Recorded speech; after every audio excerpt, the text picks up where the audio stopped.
돌아오려거든 내게 돌아오라 라는 주제로 오늘 우리가 예레미야 말씀 한번 보도록 하겠습니다. 자, 우리가 3장에서 우리가 지난주 2장을 받고 우리가 3장을 건너뛰었습니다. 3장에서는 이제 계속해서 예레미야가 이 유다 백성들에게 하나님의 자녀들이 너희들이 하나님을 떠났고 배신했고 배반했다. 그리고 반복되는 그들의 죄악에 대해서 이 3장에서 예레미야가 계속해서 고발하고 이야기합니다. 근데 그러면서 오늘 4장이 시작되는 부분에 참된 회복에 대해서 예레미야가 이렇게 이야기를 전달하죠. 1절이죠. 이스라엘아, 네가 돌아오려거든 내게로 돌아오라 라고 말씀합니다. 왜 이런 말씀을 하셨을까요? 왜냐하면 그들이 하나님께 돌아온다, 하나님께 슈브, 하나님께 회개하고 하나님께 돌아온다라고 할 때 당시에 그 당시의 사람들은 여러 가지의 부수적인 것들을 행하는 거, 그리고 뭔가 시도하는 것들로 생각했다는 거죠. 쉽게 얘기하면 하나님께 돌아온다라고 할 때 어떤 형식 또는 어떤 행위, 또 잃어버렸던 율법의 제도를 다시 하는 거, 또 예배의 모양 혹은 예배의 예전, 뭐 이런 것들을 늘 생각했기 때문에 하나님은 얘기하는 거예요. 그거 아니다. 그렇게 하는 게 아니고, 참된 회복은 종교 의식을 하는 게 회복이 아니고, 그냥 예배 한번 드리러 갈까 해서 예배 공간에 나오는 게 회복이 아니고, 참된 회복은 너희들의 마음으로부터 시작되는 거야. 나에게로 돌아오는 거야 라고 얘기하시는 거예요. 우리가 3장은 안 봤지만 16절에 이런 표현을 하십니다. 지속적인 이야기인데, 그때가 이르러서 너희가 이 땅에서 번성하여 많아지면 아무도 다시는 주의 언약궤를 말하지 않을 것이다. 나 주의 말이다. 그것을 다시는 마음에 떠올리지도 않을 것이고 기억하거나 찾지도 않을 것이다. 그것이 필요도 없을 것이다. 그때 다시 회복된 때에는 여러분, 이 언약궤 얼마나 중요해요. 예배에 있어서 당시 구약에 하나님께 제사, 예전에 있어서 언약궤는 핵심이에요. 하나님의 임재의 상징이에요. 하나님을 대신 말하는 게 언약궤인데, 야, 그때에는, 너희가 회복된 때에는 다시 언약궤를 말하지도 않을 거다. 그게 필요하지도 않을 거다라고 말씀하세요. 하나님께 돌아온다라는 건 언약궤를 갖다 놓는 것도 아니고 성전을 짓는 것도 아니라는 거예요. 여러분, 우리도 그래요. 우리가 주님께 돌아가자. 오늘 핵심이 주님께 어떻게 돌아갈 것인가. 오늘 우리에게 이 선지자가 우리에게 이 시대 가운데 우리에게 외치는 한마디, 여러분 하나님께 돌아오십시오, 이 얘기인데, 돌아오려거든 주님은 내게 돌아오래요. 여러분, 근데 우리는 주님께 돌아간다, 나 이제 회복할래, 나 이제 돌아갈래, 나 신앙을 다시 시작해볼래 라고 할 때, 여러분 오늘 이 메시지를 통해 여러분들이 붙들어야 되는 방법을, 여러분들 순서를 붙들어야 된다라는 거죠. 많은 사람들은 어떤 행위로서 돌아갈 거라고 생각한다라는 거예요. 당시도 그랬던 것 같아요. 제사로, 어떤 그냥 다시 율법을 다시 회복하는 걸로. 많은 사람들은 예배나 다시 나가볼까, 또는 금식을 해볼까, 또 집회를 한번 우리가 열어서 한번 부흥을 다시 일으켜볼까. 좋아요, 좋은 것입니다. 물론 그것들이 통로가 될 수는 있지만, 오늘 하나님 우리에게 말씀하시는 거예요. 그것 자체로서는 안 되고, 그거를 통해서 가능하지만 가장 중요한 건 너희의 마음이 정말 나에게 돌아오고 있니? 이걸 물어보고 계세요. 여러분, 신학교를 제가 다녔잖아요. 신학교를 다니면 일주일에 매주 2번 내지 3번은 의무적으로 예배를 드려야 돼요. 뭐 기독교 학교들도 학생들에게 예배가 의무사항이잖아요. 그죠? 채플 드리잖아요. 그래서 그 예배에 대한 확인은 어떻게 합니까? 출석표를, 출석했다는 출석표를 받든지, 출석 카드를 찍든지 체크하든지 도장을 찍든지 뭐 이런 거죠. 그리고 예전에는 교회에 가서 그 주일 주보에 담임 목사 사인을 뭐 받아와라, 뭐 이런 학교도 있었어요. 근데 그거는 예배 시간에, 무슨 말이에요? 예배 시간에 예배당에 앉아 있었다면 예배를 드렸다라는 얘기인 거죠. 여러분, 이게 뭐예요? 사람들이 이해하는 예배입니다. 그러나 하나님의 생각은 다르다라는 거예요. 예배 시간에 아무리 좋은 옷을 입고 찬송하고 설교를 들었어도 마음에서 주님을 찾지 않는다면 예배가 아니라는 거예요. 여호와께 돌아가는 참된 회복은 우리의 마음이 다시 온전히 하나님 한 분을 향해서 불타오르는 것입니다. 주님을 향한 회복은 우리의 마음이 주님께 돌아가는 거래요, 여러분. 아멘? 네. 그래서 부흥은 제도나 시스템에 있지 않습니다. 부흥은 사람이 모여있다고 일어나는 게 아니에요. 한 번씩 외부 집회가 있어서 다른 공동체를 가보면 벌써 그 교회가 하나님을 향한 태도가, 하나님을 향한 마음이 어떤지, 그 교회가 왜 부흥하는 교회인지, 그 교회가 혹은 왜 부흥이 멈춘 교회인지를 알 수 있어요. 왜냐하면 벌써 그 표정에 나타나요. 그 사람들의 태도에 나타나요. 그들의 표정과 분위기에 벌써 그 공동체 처음 가보는 교회지만 분위기가 달라요. 그죠? 왜? 그 분위기는, 그 표정은, 그 성도들의 반응과 표정과 분위기는 그들의 마음을 대변하기 때문에 그래요. 저희 교회에서 제가 지금 일부러 얘기하는 거예요. 아멘을 안 하잖아요, 여러분. 아멘을 하시라는 얘기예요. 반응을 하라는 얘기는 우리의 마음과 연결되기 때문에 그래요. 이곳에 와서 여러분, 적어도 이곳에 와서 주님 앞에 마음을 여는 거. 주님은 언제나 이 예배 가운데 자리에 앉아 있는 것이 아니라 우리의 마음을 보신다라는 거예요. 그래서 주님이, 우리가 주님께 돌아오기를 바라시는 주님께서 우리에게 첫 번째로 얘기하신 한 가지가 있어요. 첫 번째가 뭐냐? 묵은 땅을 갈아라 라고 이야기하십니다. 우리 4장 3절 같이 한번 읽어보겠습니다. 시작. 유다 예루살렘 사람에게 이와 같이 이르시되 너희 묵은 땅을 갈고 가시덤불에 파종하지 말라. 아멘. 네. 유다와 예루살렘에게 이렇게 말씀하세요. 너희 묵은 땅을 갈아라. 그리고 가시덤불에 파종하지 말아라. 여러분, 언제나 성경에서 땅이라고 하는 것은 우리의 마음을 대변합니다. 예수님도 마음밭 비유에서 밭이 곧 마음, 땅이 곧 마음이고 씨가 결국 하나님이 뿌리시는 말씀, 복음이라고 말씀해 주시죠. 그리고 오늘은 이 예레미야의 말씀 그대로 정말 똑같이 예수님도 그 마음밭 비유 중에 가시덤불이 가득한 마음밭을 비유로 예수님도 인용하시죠. 마태복음 13장 22절에 그 비유에 대한 해석을 해주세요. 가시덤불, 가시떨기에 뿌려졌다라는 것은 말씀을 듣긴 듣지만 세상의 염려와 재물의 유혹에 말씀이 막혀 결실하지 못하는 자요 라고 그들의 마음, 가시덤불이 가득한 마음밭, 기경이 필요한, 갈아엎어야 되는 마음밭에 대해서 예수님도 이야기를 하시죠. 오늘 예레미야가 이야기합니다. 그 묵은 땅을 갈아엎고 가시덤불이 있는 곳에는 씨를 뿌리지 마라 이야기를 해요. 여러분, 가시덤불이 뭐래요? 세상의 염려, 재물의 유혹, 이것들에 막혀서 결실하지 못한, 한마디로 마음이 고장난 상태입니다. 수많은 문제와 수많은 염려와 또 이 세상 먹고 사는 재물의 유혹들로 인해서, 또 이 당시에 이 유대 사람들은 수많은 우상 숭배들로 인해서 이들의 마음이 이미 고장나 있었어요. 빼앗겨 있었고 고장나 있었어요. 이거를 주님이 보신 거예요. 그리고서는 주님이 얘기하십니다. 그런 가시덤불에는, 그런 고장난 마음에는 씨를 뿌리지 마라. 마음을 먼저 갈아엎어서 이 가시덤불을 제거해야 된다. 이런 가득한 가시덤불이 있는 상태에 아무리 씨를 뿌려봐야 너희들의 상태가 나에게 돌아올 수 없는, 여전히 힘든 고장난 상태로 있다라는 거죠. 근데 여러분, 우리가 문제가 이거예요. 우리가 하나님께 돌아가길 원하지만 첫 번째 문제가 여기에 있어요. 마음을 갈아엎는 걸 하지 않는다는 거예요. 마음을 갈아엎으려고 하지 않고 우리의 마음이, 내 마음이 지금 어떤지를 모르는 채 씨를 계속 뿌린다는 거예요. 예배에도 옵니다. 그리고 주님의 사랑도 알아요. 경험도 합니다. 그리고 사역도 합니다. 또 주님의 마음 때문에, 또 주님의 사랑을 알긴 알고 경험은 해봤기 때문에 사역도 하고, 또 주님을 위해서 리더도 하고, 또 영혼도 챙기고 열심히 해갑니다.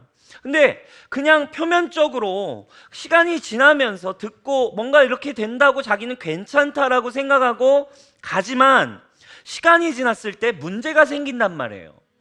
그리고 어떤 부딪힘들이 찾아온단 말이죠.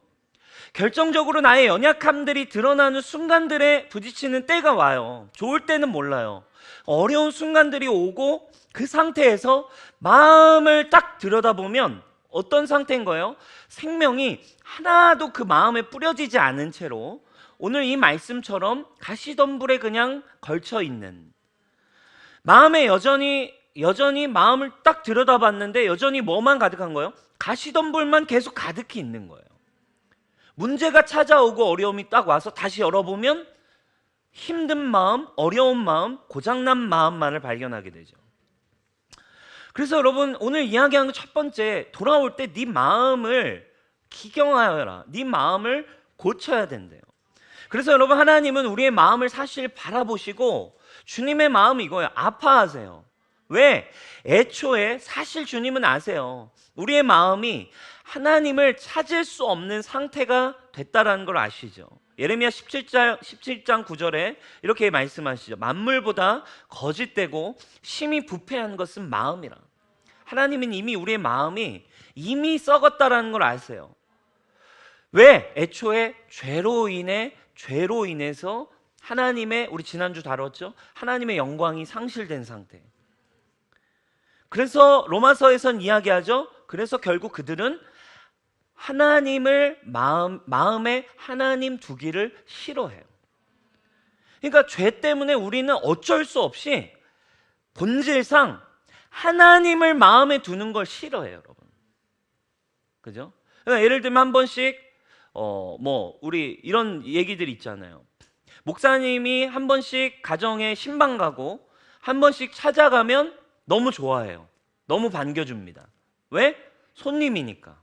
근데 저랑 같이 산다고 생각해 보세요, 여러분. 제가 가서 나 이제 여기서 살 거야. 나 이제 너랑 같이 지내자. 여러분 어때요? 얼마나 불편하겠습니까? 여기서 지내신다고요? 이건 좀 아니지 않나요? 이러면서 우리가 얘기하죠. 하나님도 마찬가지인 것 같아요. 우리가 본질상 하나님의 사랑은 좋아하고 하나님의 회복도 좋고 하나님의 치유도 받아들이고 알지만 마음에 하나님 두기를 싫어해요. 상처를 오히려 좋아해. 오히려 우울한 걸 즐긴다고. 하나님이 들어오는 것이 길이고 진리고 생명인 걸 아는데도 이 마음이 해결이 안 됩니다. 마음에 하나님 두기를 싫어한대요. 생수의 근원이신 하나님을 떠난 인간은 마음에 생수의 근원이신 하나님을 떠나서 어떻게 했대요? 지난주에 자기 스스로 물 웅덩이를 팠대요. 하나님 두기를 싫어하고 하나님 한 분으로 돌아가는 것을 우리의 마음은 원치 않아요. 하나님도 이걸 아세요. 그래서 사실은 우리가 하나님께 돌아간다라는 게 여간 어려운 것이 아니죠. 지난주에 우리가 그래서 생수의 근원이신 예수 그리스도, 요한복음 4장에서 얘기했죠. 생수의 근원이신 그분이 이 땅에 다시 오셨다, 이 얘기를 우리가 나눴어요. 그러나 그때 사마리아 여인을 만나는 이야기에서 그 얘기를 하셨잖아요. 근데 예수님이 이 땅에 생수의 근원으로 오셔서 그냥 생수의 근원이다 라고 하시는 게 아니라는 거예요. 그분은 이 땅에 오셔서 주님께 돌아갈 수 없는 저와 여러분들의 마음을 잘 아시기 때문에 그분이 첫 번째로 하시는 일이 있어요. 예수님이 사마리아 여인에게 생수를 소개할 때 하신 일은 그냥 얘기하시고 너 이렇게 해야 된다 한 게 아니었어요. 깨어진 그 여인의 마음을 예수님은 만져주시고 고장난 마음을 예수님은 터치하시기 시작한 것이 먼저 첫 번째 일이었다라는 거예요. 아멘. 여러분, 하나님이 여러분들을 회복하고 돌아오라고 할 때 알아서 회개해라 라는 게 아니에요. 주님은 여러분들의 마음을 만지기 원하세요. 여러분들의 깨어진 마음을 만지기 원하시는 거죠. 이 사마리아 여인에게 그냥 얘기한 게 아니에요. 이 여인의 마음을 터치하시기 시작하세요. 그 여인은 마음이 고장난 대표적인 사람이에요. 왜냐하면 우여곡절이 많은 인생이었거든요. 그래서 이 여인이, 사마리아 여인이 예수님 처음 만날 때 이 여인은 신경질적이고 굉장히 싫어했어요. 굉장히 방어적입니다. 예수님이 그녀에게 처음 와서 물을 달라고 하죠. 그때 이 여인은 짜증스럽게 대답하죠. 4장 9절입니다. 선생님은 유대 사람인데 어떻게 사마리아 여자인 나에게 물을 달라고 하십니까? 이래요. 굉장히 짜증 섞인 말이에요, 이게. 왜냐하면 그러니까 예수님 만났지만 이 여인의 마음은 굳게 닫혀 있었어요. 왜? 이 여인은 5번 결혼에 실패했어요. 지금 함께 사는 남자도 있지만 진짜 남편도 아니었어요. 그러니 여러분, 사람을 만나는 게 쉽지 않아요. 사람들의 시선과 사람들의 판단과. 그래서 한낮 다 쉬고 있는 대낮 뜨거운 때 혼자 물을 기르러 나왔어요. 근데 우물에 혼자 사람을 피해서 대낮에 사람이 없는 때 왔는데 남자가 한 명 그 우물에 와 있는데 그 남자는 또 누구예요? 유대 남자. 왜? 당시에 사마리아 사람과 유대 사람은 원수지간이었거든요. 웬 유대 사람이 사마리아 여인에게 물을 달라고 하니 너무 짜증이 난 거죠. 여러분, 오늘 우리 예배 드리고 있는 분들 중에서도 오늘 이 사마리아 여인과 같이 마음이 굳게 닫혀 있는 분들 계실 수 있어요.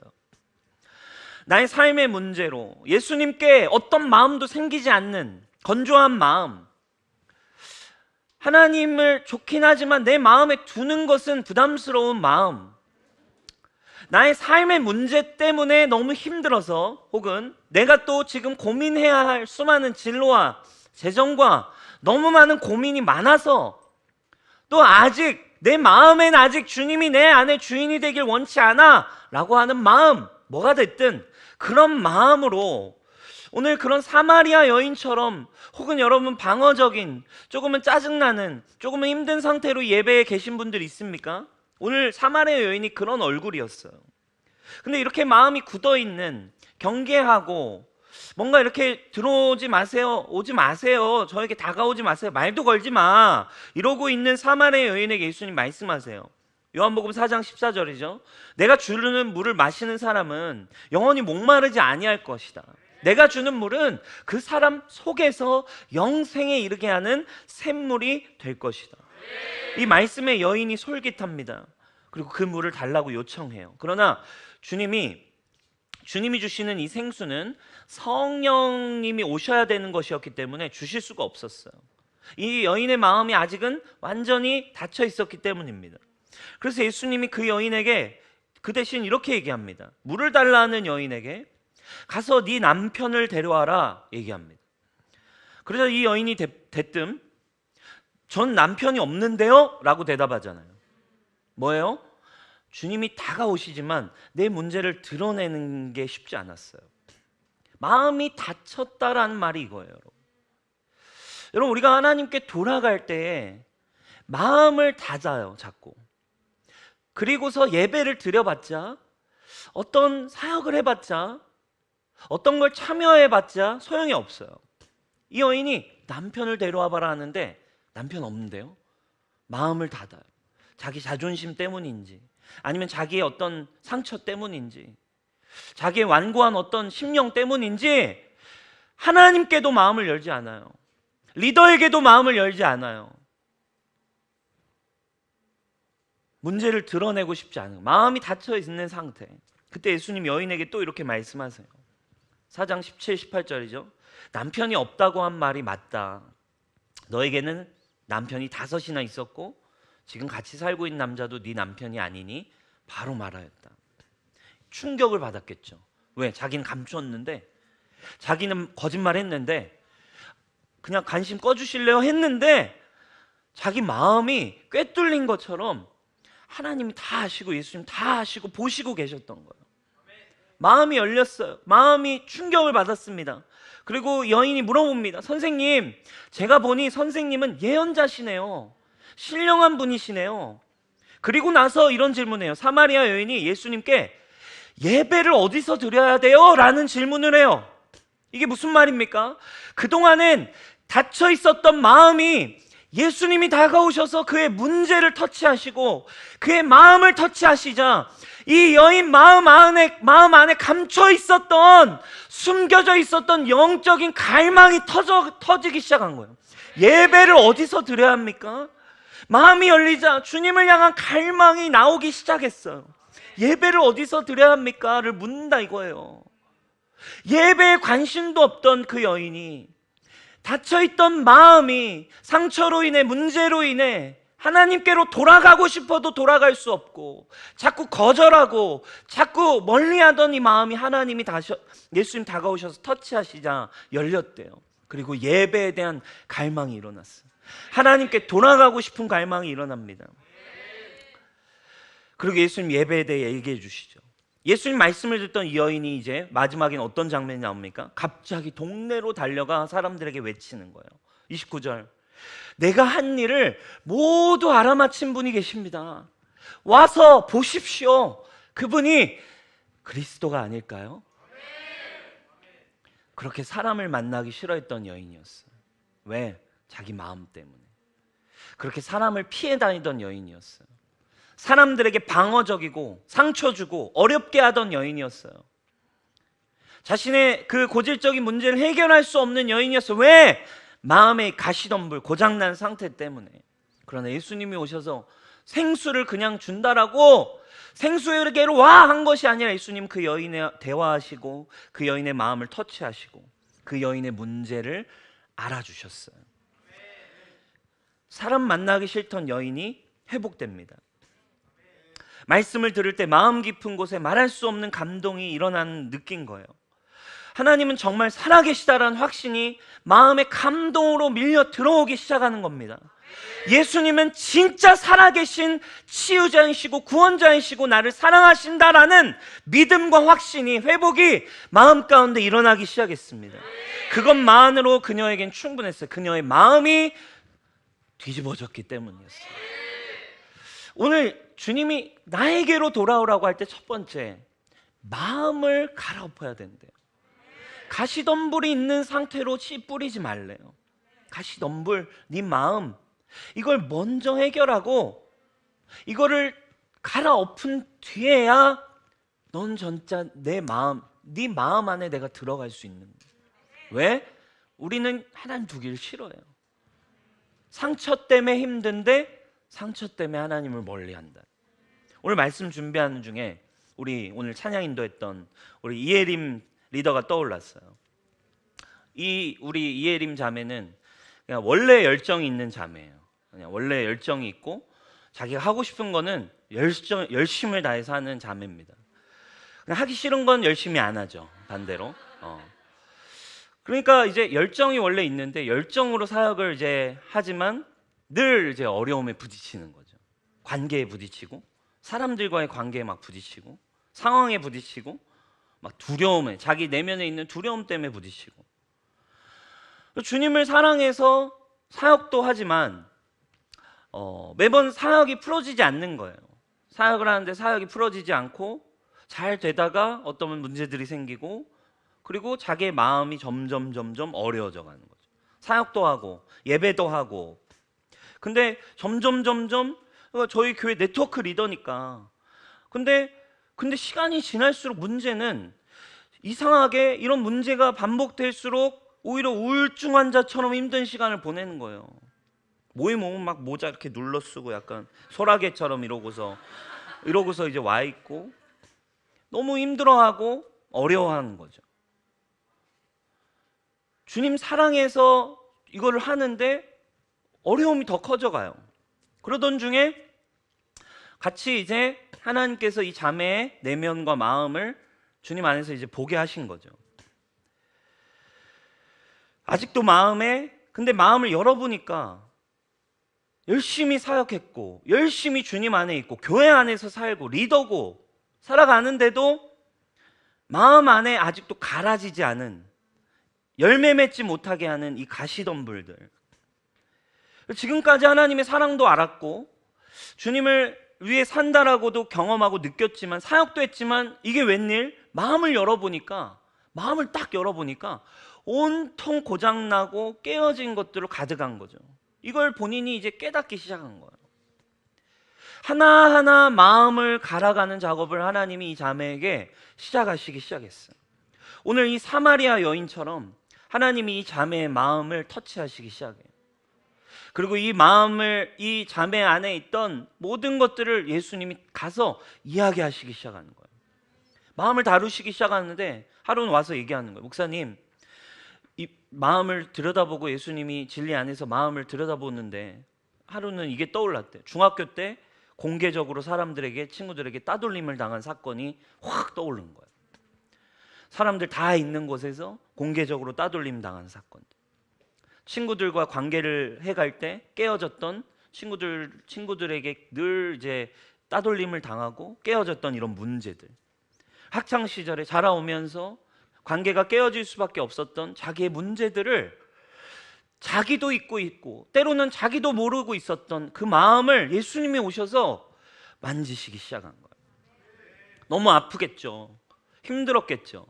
아프고 힘들었지만 내가 왜 이렇게 살 수밖에 없었는지를 주님이 가르쳐 주시기 시작했어요.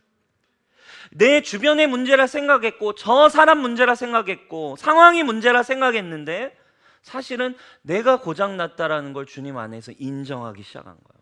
그리고 주님이 찾아오셔서 예수님이 너를 새롭게 했다라는 이 복음, 그리고 주님의 사랑, 생수의 근원이신 예수 그리스도의 진리를 있는 그대로 이제 믿기 시작했습니다.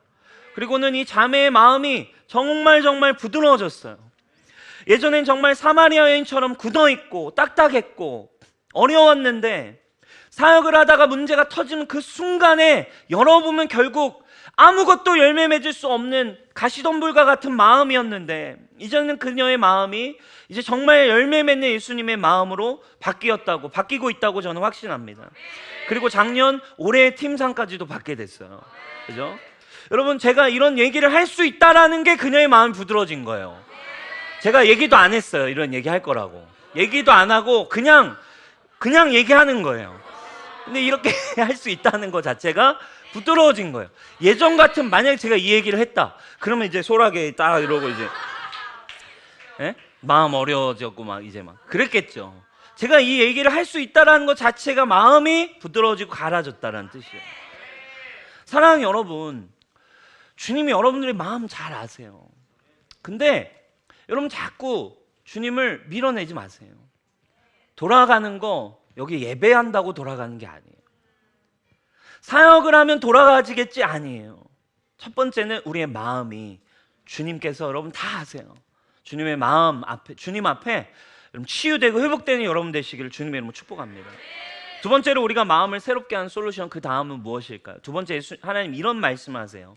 4절입니다. 마음에 할례를 행하라, 이런 얘기를 하세요. 우리 4절 같이 크게 한번 읽어볼까요? 시작. 유다인과 예루살렘 주민들아, 너희는 스스로 할례를 행하여 너희 마음 가죽을 베고 나 여호와께 속하라. 그리하지 아니하면 너희 악행으로 말미암아 나의 분노가 불같이 일어나 사르리니 그것을 끌 자가 없으리라. 아멘. 아멘. 스스로 할례를 행하는데 마음 가죽을 베래요. 여러분, 할례는 당시 이스라엘의 의식이죠. 언약 의식이에요. 하나님과의 약속의 행위입니다. 그래서 남성 성기의 포피를 잘라내는 의식이에요. 아브라함을 통해 처음으로 세팅하신 하나님과 하나님의 백성 사이의 약속의 징표였습니다. 할례는 사실 어떤 의미입니까? 신약으로 이해하자면 세례와 같은 의미예요.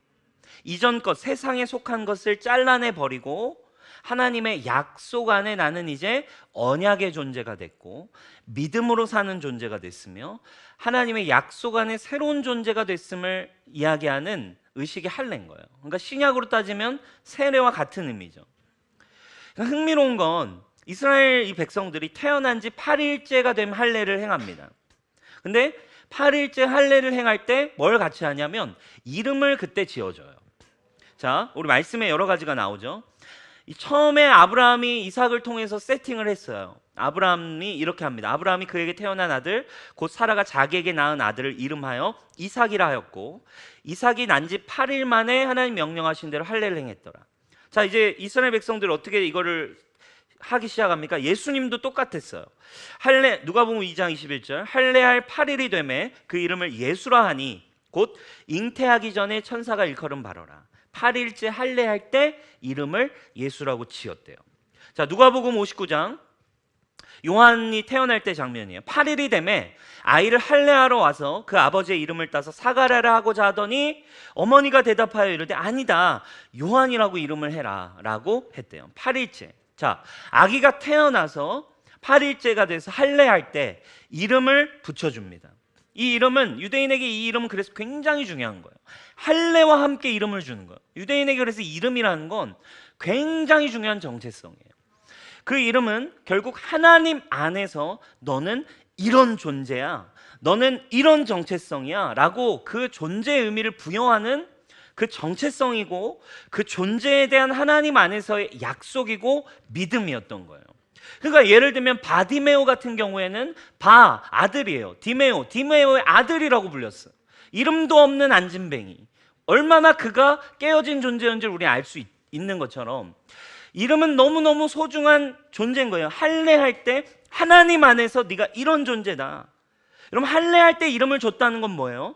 하나님 안에서 내가 어떤 존재인지를 이제 깨닫게 됐다라는 거예요.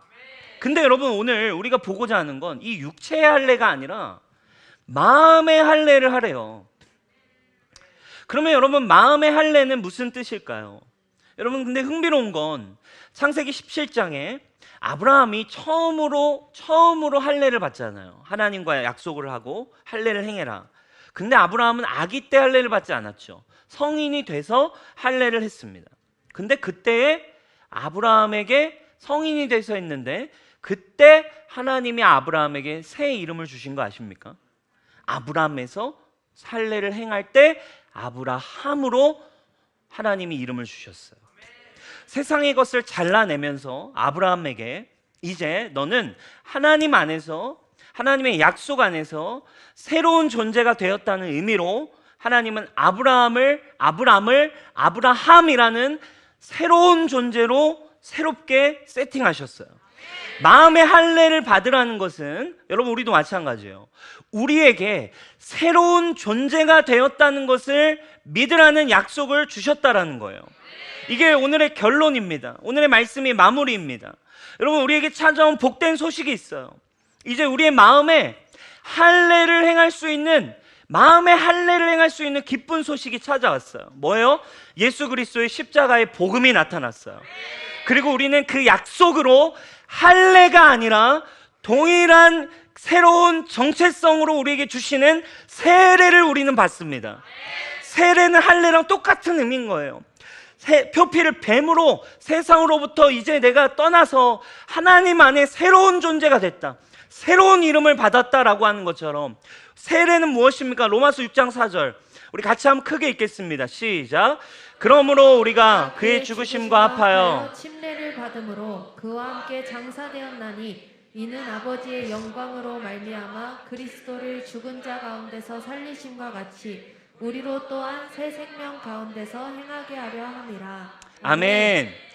그분 안에서 그분과 함께 장사되고 그분과 함께 다시 살리셔서 이제는 새로운 마음, 새로운 존재로 살게 하신 예수 그리스도예요.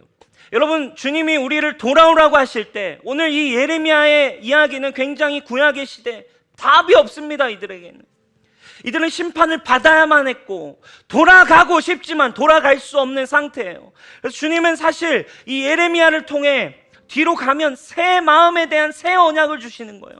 31장에 내가 새 마음을 너희에게 줄 거다라는, 나의 율법을 너희의 마음판에 새길 거라는, 마음을 새롭게 하시겠다라는 새 언약을 주님 사실 약속하시죠. 그리고 저와 여러분, 구약의 시대가 아닙니다.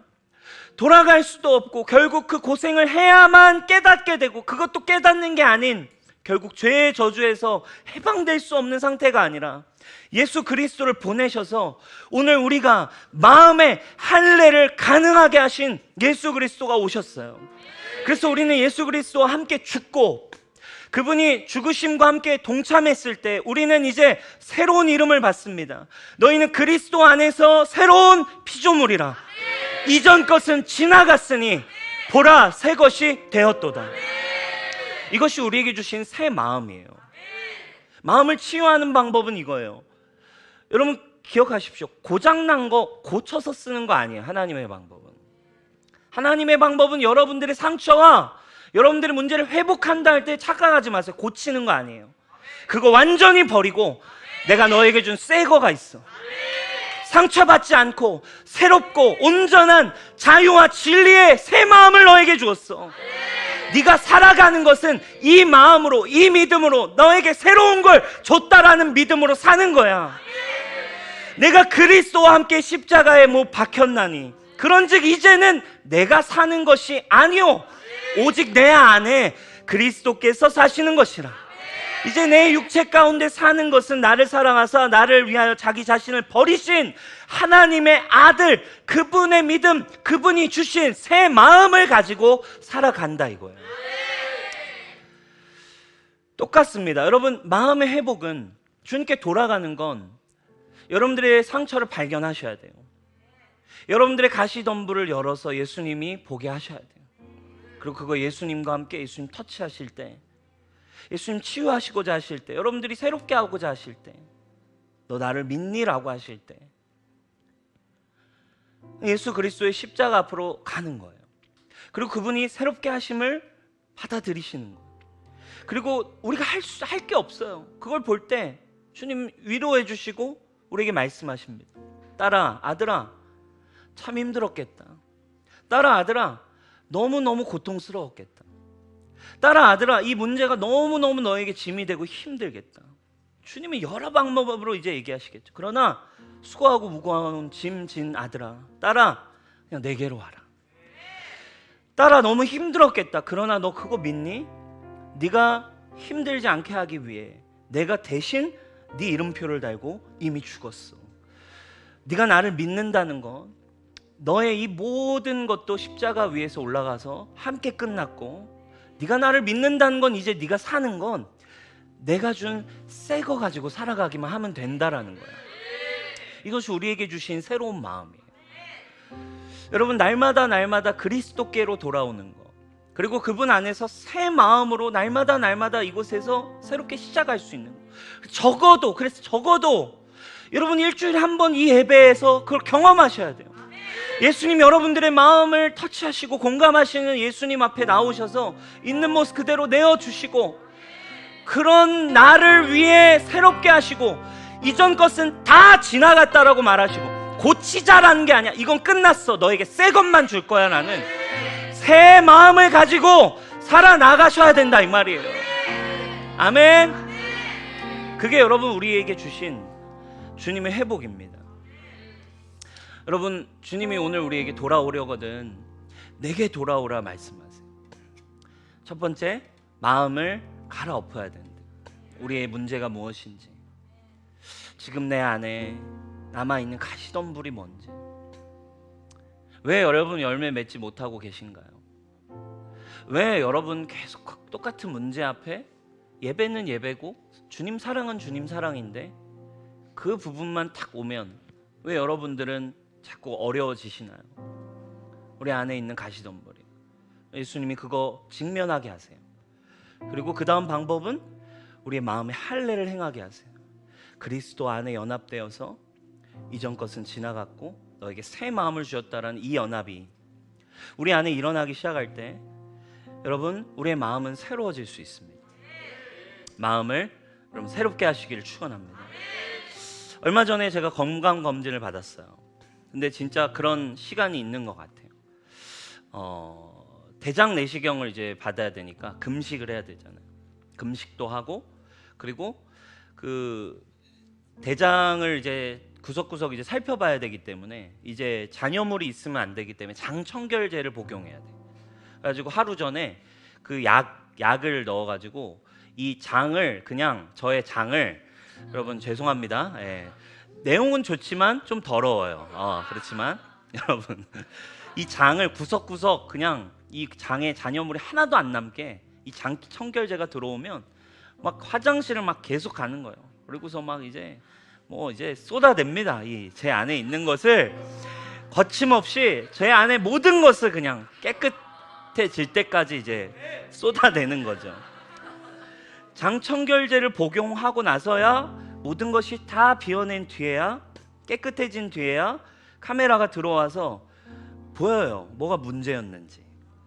그리고 그 안에 위에 장에 어떤 게 고장나 있는지가 그 카메라가 들어와서 빛을 비추고 알게 되는 거죠. 그러니까 그때 가서 보니까, 카메라로 보니까 문제가 뭔지를 알려주시는 거예요. 위가 고장 났대요. 어떤 부분이 지금 좀 안 좋다고 치료를 해야 된다. 뭐가 고장 났는지 의사 선생님이 알려주시더라고요. 여러분, 여러분들의 마음은 위보다 더 중요합니다. 여러분들의 마음은 대장보다도, 여러분들의 소장보다도 여러분들의 마음은 더 중요해요. 주님이 그래서 마음을 치유하기 원하시고 돌아오게 하기를 원하시는 오늘 주님의 음성에 귀를 기울이기 바랍니다. 말씀이, 예수님이 때로는 장청결제 역할을 해요. 우리 안에 있는 쓴뿌리들, 우리 안에 묵은 묵은 변들, 다 말씀이 때론 들어와서 청결하게 해야 되는 거죠. 아프고 괴롭고 때로는 조금 불편해져. 금식도 해야 되고, 그건 물을 1.5리터씩 3번을 마셔야 되더라고요. 한 번에 2번 마시고 다음날 또 마시고.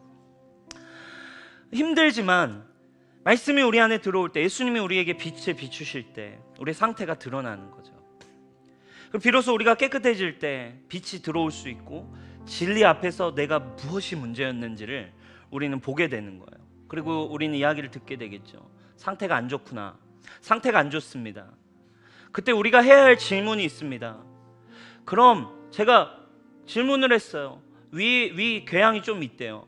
그래서 제가 질문을 합니다. 저는 어떻게 해야 하죠? 하나님 앞에서도 우리가 외쳐야 될 질문이 있는 거예요. 지금 문제가 있습니다. 당신 이대로 가면 사망입니다. 사망의 정체성을 가지고 있습니다. 이 두려움 그대로 가지고 가면 당신은 죽습니다. 이 문제 그대로 가면 당신은 더 어려워질 뿐입니다. 이 마음의 상처는 당신을 더 힘들게 할 뿐입니다. 주님 비추실 때 아프지만 힘들지만 우리는 그때 외치는, 터져나오는 질문이 있습니다. 저는 어떻게 해야 하나요? 저는 어떻게 해야 구원을 받나요? 저는 어떻게 해야 자유해질 수 있나요? 제 힘으로 아무것도 할 수 있는 게 없어요. 그때 비로소 예수님의 복음이 우리를 새롭게 합니다. 네가 할 수 있는 것은 없어. 주 예수를 믿으라. 그래야면 너와 내 집이 구원을 얻으리라. 여러분, 오늘 주님 앞에, 오늘 이 예배 가운데 저는 어떻게 해야 하죠? 라는 그 존재론적인 죄인의 고백이 터져나와서 주님의 빛이 우리의 마음 가운데 비춰지고 치유가 일어나고 회복이 일어나는 여러분 시간 되기를 주님의 이름 축복합니다. 우리 자리에서 일어나서 우리 함께 찬양하겠습니다.